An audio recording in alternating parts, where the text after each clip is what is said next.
Good afternoon again. Are you sleeping? Good. I'm not going to teach. I'm just going to contribute, to bring in some thought, give some food for thought, and challenge myself and yourselves on some issues I believe are very important for community in Burundi and for leaders that we are. I believe, and it has been said many times here, that leadership is about influencing your group. It's about influencing your group. It's also about carrying the needs and the concerns of your group. A leader must be able to understand what the group needs, what the members need, what the members aspire to achieve. And he must be willing and committed and ready to fill the need. That is the attribute of a leader, one of the attributes.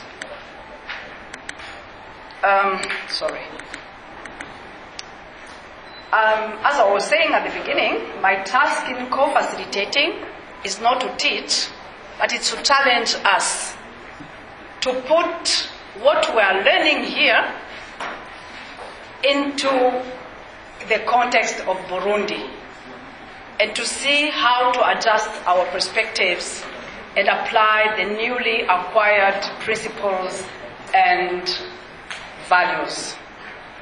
Everybody, as we are here, when we are outside, we are all excited about the content of this training. We all agree that it is exactly what Burundi needs. It is exactly what Africa needs.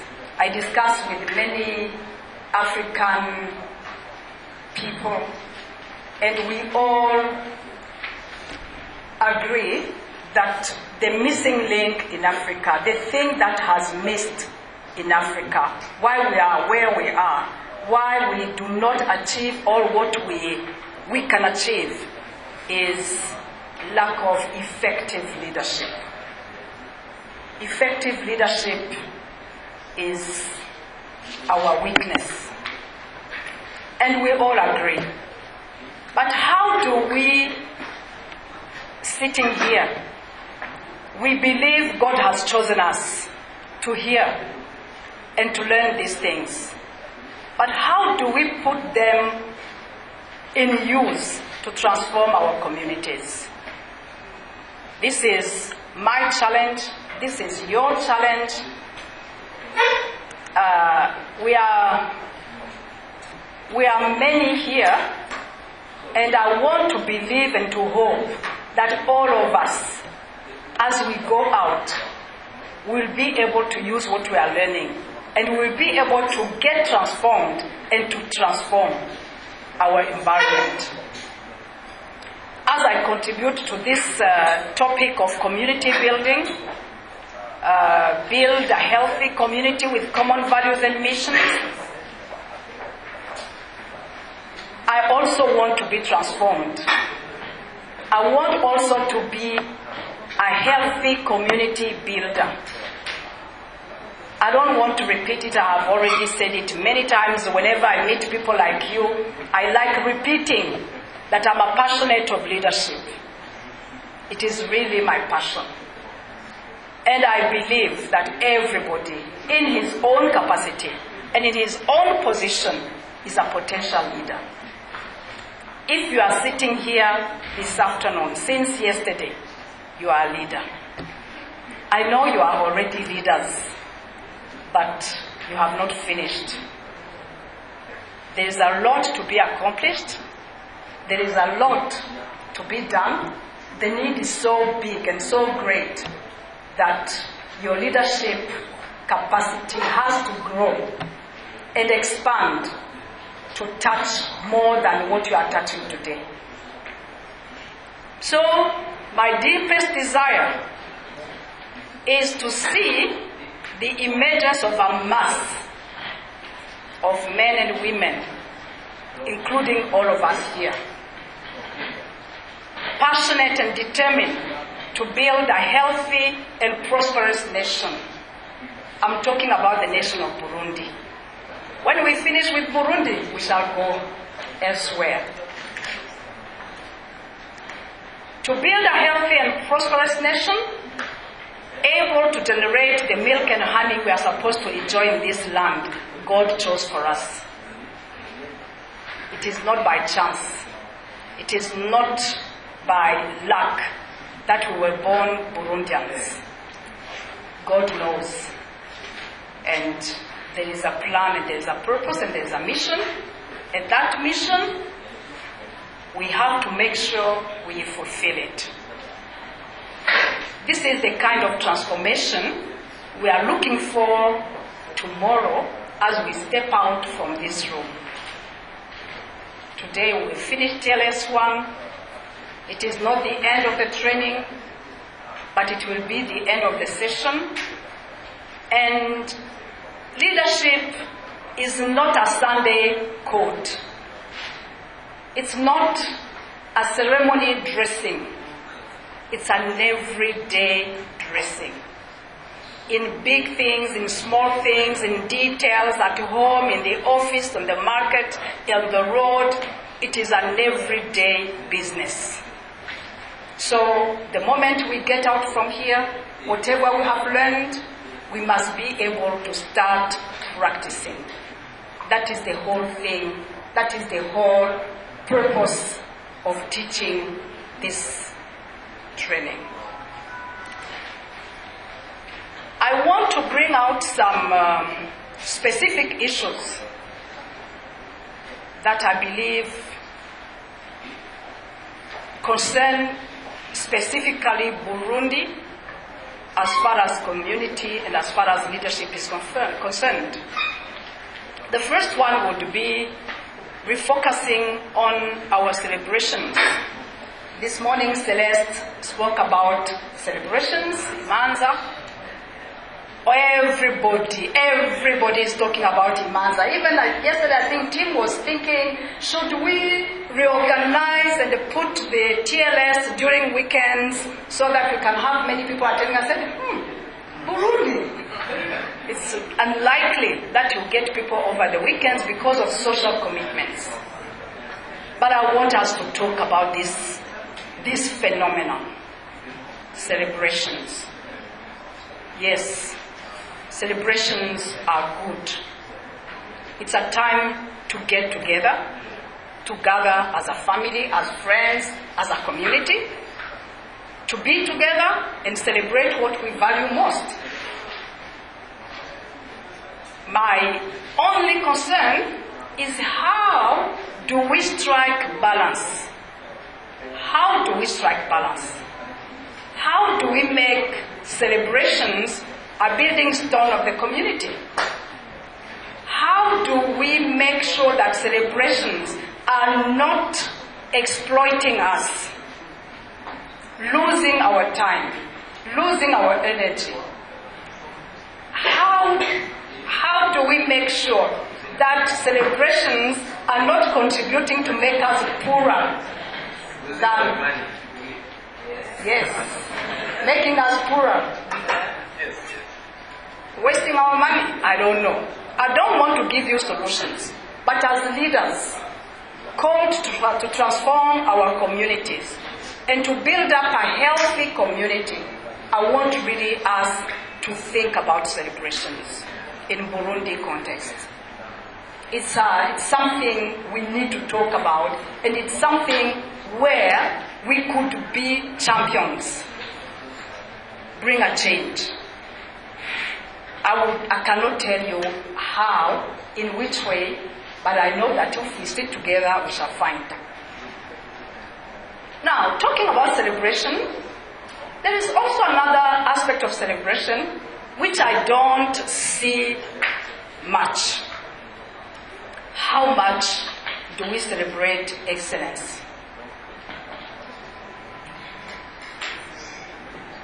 how much do we celebrate excellence? Madame Seraphine is a CEO. How much do you celebrate excellence?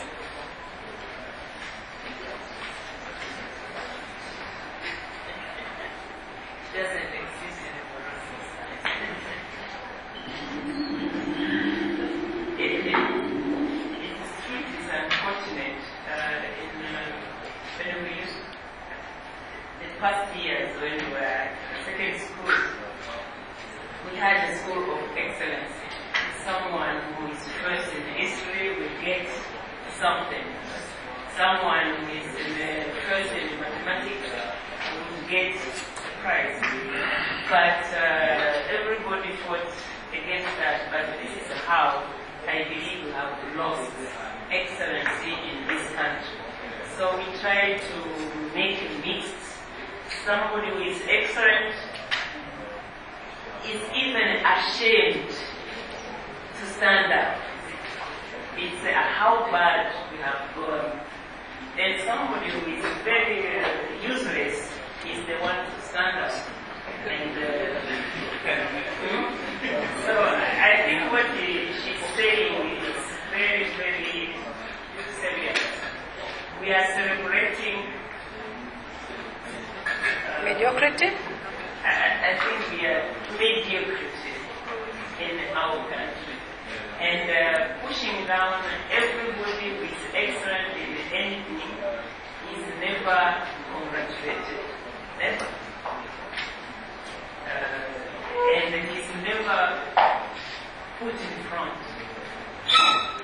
Thank you. It's not, there's nothing to rejoice about. There's nothing to rejoice about, and I believe what she's saying is exactly what I thought, because I don't hear any stories of excellence celebrations. We used indeed to have awards, prizes in schools. I used to see a kind of exhibition of agriculture production. How do you call it? Elvar. A livestock exhibition where the best would be given an award and commended. But I just wanted really to bring it also out. Most of you are CEOs, others are in churches, others are in civil society organizations, in government. I think this is something we need to draw attention on. We define standards and we define criteria of what we believe to be excellent. And we put it there. If it is my company, I put it there. Everybody is aware of it. Everybody knows it. And at the end of the year, we come together, we say, now, let us see who is the best. Let us celebrate the best. And I think it can encourage this kind of transformation we are talking about. But we need to base it on these values and these principles we are talking about here. It is important for our community to know that the excellent and the mediocre exist, but we should not be treated the same way, because everybody is able to become excellent. Right? Thank you. Now, another aspect I would like to talk about is what we call solidarity. Solidarity is a good principle, very good principle. And it has to be understood within the dynamic context of the community. The community is not static, so the values of the community cannot be static. They have to be dynamic. Our values have to be dynamic. And the leader should be careful to balance the advantages and the risks of solidarity. What was good and possible yesterday is not necessarily good and possible today. So adjustments are necessary. when we talk about, for instance, in the framework of generosity, solidarity, we talk of generosity, sharing resources.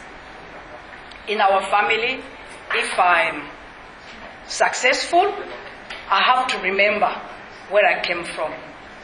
I have to remember my people. And sometimes there are many. One day, when we were living in the Gambia, we discussed with one lady from Algeria. And she said, there's something I don't understand. You know, these Arabs, sometimes they don't consider themselves as Africans. They believe they are better than us, higher than us. And she was discussing, and she told me, there's something I don't understand with you Africans. For you, when a tree is planted, as soon as it starts growing, everybody comes. Take this branch, take that other branch. And they pulling down, the person cannot grow high. It's impossible for you to grow high because the force pulling you down is so strong and massive. And that force she's talking about is what? The demands on my pocket. The demands on your pocket are so high that you cannot grow. It is good to show generosity. It is good to show solidarity with your family, with your friends. But how do we, again, strike this balance? And how do we exercise the kind of generosity that shall empower and not disempower? Because somebody who is reduced to the begging status has been disempowered and has become like a slave. And we do not want to create slaves. We want to empower our community. We want to build up people who can take care of themselves and take care of the community. But here we are, all of us, I know, I'm the first to do it, and I know all of you do it. We are giving. Sometimes we give what we don't have. We don't have, but we have to give. I can't tell you don't give, just like that. But I want us to know that this is an issue. And we have to think about it, and to think about it as leaders. How do we continue to be generous, continue solidarity, without disempowering, and without killing ourselves, and without depriving our community from a chance to see sustainable development one day? It's another issue.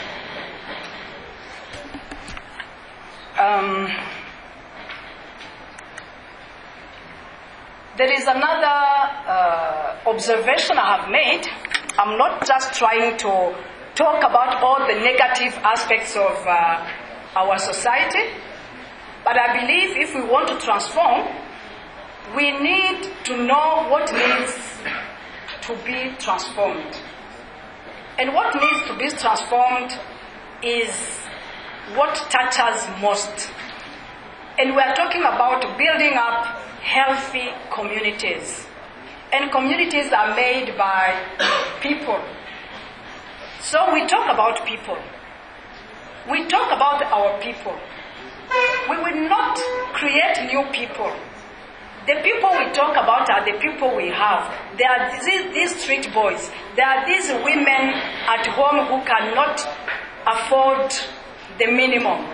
There are these men who don't know what to do because they cannot take care of their families. These are the people I talk about because these are our people. We cannot invent other people. We cannot borrow people from Singapore. We just need to look at these people and know that our communities will be built from this. I do most of the time travel by road from Burundi to Rwanda and back. And I sometimes, whenever I'm able, I go to different provinces of Burundi. And whenever we are driving, I see on the roads, especially near the cities, a big number of people, young men especially, idle, sitting there, trying to spend their time. You know, they are just there, doing nothing, or looking like busy, but without doing anything. Like selling a small basket of oranges or 2 bunches of banana. It's not an activity. We cannot say that they are fully busy, but they seem to be busy. And I think this is a challenge. This is a very big challenge for our nation. There are so many. And these are people who can be productive. These are people who can do a lot. If we want to go into agriculture, for instance, if we want to go into industry, for instance, if we want to go into tourism, as we were saying yesterday, these are the people who can be busy and who can be productive. It's a challenge for all of us because we call ourselves leaders. If I have to carry the concerns of my nation, this is one of the concerns which cannot leave me indifferent. How do we do it? Again, I would say I don't know. But if we are 3, 4, 5, 10 to sit down together and think, probably we can find a way out and suggest a way out to whoever takes decisions. But I know that wherever we are, we can also take a decision. Still, this is something, it's a need, it is there, and it's a need that needs to be filled, and each and every one of us here has a role to play.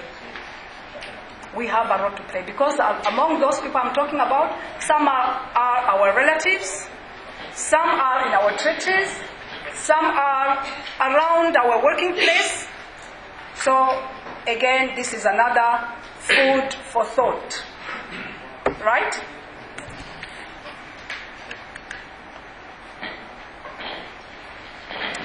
What I'm saying is that these energies must be channeled, and these lives must be maximized.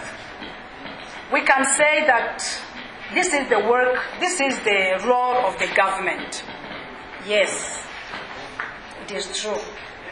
But you know that if we allow everything to be left in the hands of government alone, the obvious conclusion is that probably all will not be done. We know it, and we are here to say that if we have come together, if we have decided and we paid our money to come here, it is for us to be able to bring that change, isn't it? So when we go for the projects after this training, between the TLS2 and today, we shall continue to think, we shall continue to work together, we shall continue to dream, and maybe when we come back, be able to say, yes, our group, we have looked at this issue, and this is what we believe is possible, this is what we are doing, and this is what we are proposing the decision makers to do. So the work is at 2 levels. There are things we can do. There are things we cannot do. But there are things also, even when we cannot do them, at least we draw attention on them. Let it not be like something nobody knows about, something that does not exist. Let it be something that is known, that has to be taken care of. So I just thought I would bring this to your attention. Discussion does not end. Discussion can continue, but at least we know there are issues to be worked on. That is my contribution. Thank you very much.